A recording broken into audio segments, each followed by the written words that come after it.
केंद्रीय कॅबिनेटनं नाशिक फाटा ते चांडोली या एलिव्हेटेड कॉरिडॉरला मंजुरी दिलेली आहे आणि मागच्याच आठवड्यात माननीय गडकरी साहेबांची भेट घेऊन या संदर्भामध्ये मी आग्रही मागणी केली होती। तर पुणे नाशिक महामार्गावरील वाहतूक कोंडी सोडवण्याच्या दृष्टीने या प्रकल्पाला मंजुरी मिळवली। कारण आता वाहतूक कोंडीचा प्रश्न हा दिवसेंदिवस जटिल होत चाललेला आहे। विशेषतः तळेगाव चाकण शिक्रापूर रस्ता असेल, चाकण चौक असेल, त्यानंतर पुढे स्पाईन चौक असेल, मोशीचा पट्टा असेल, या सगळ्या भागामध्ये वाहतूक कोंडी होते आणि त्यामुळे आजचा हा निर्णय हा पुणे नाशिक महामार्गावरील ही वाहतूक कोंडी सोडवण्यासाठी खरोखर एक फार मोठा दिलासा ठरेल आणि या प्रकल्पाच्या संदर्भामध्ये आधीच्या सगळ्या बाबींची पूर्तता ही झालेली असल्यामुळे हा प्रकल्प लवकरात लवकर सुरू होईल अशी अपेक्षा आहे। जय शिवराय। शिरूर लोकसभा मतदारसंघासाठी खरोखर एक आनंदाची बातमी आहे की आजच केंद्रीय कॅबिनेटनं नाशिक फाटा ते चांडोली या एलिव्हेटेड कॉरिडॉरला मंजुरी दिलेली आहे आणि मागच्याच आठवड्यात माननीय गडकरी साहेबांची भेट घेऊन या संदर्भामध्ये मी आग्रही मागणी केली होती।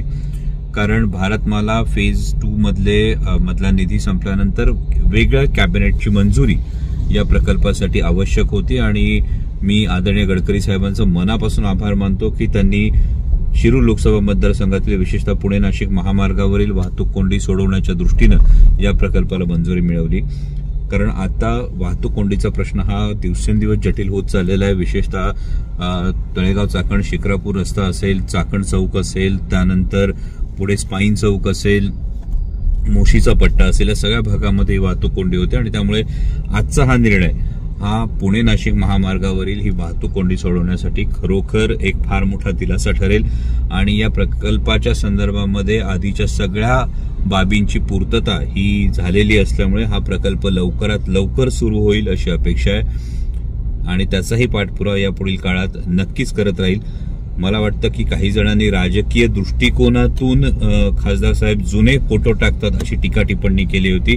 त्यांना मला वाटतं आजच्या निर्णयानं हे उत्तर मिळालेलं असेल अशी अपेक्षा व्यक्त करतो, जेणेकरून शिरूर लोकसभा मतदारसंघातील पुणे नाशिक महामार्गावरील वाहतूक कोंडीचा लवकरात लवकर निपटारा व्हावा, लवकरात लवकर सोल्युशन मिळावं यासाठी माझे प्रयत्न सुरू आहेत आणि हा प्रकल्प लवकरात लवकर पूर्ण व्हावा यासाठी सुद्धा मी प्रयत्न करत राहीन।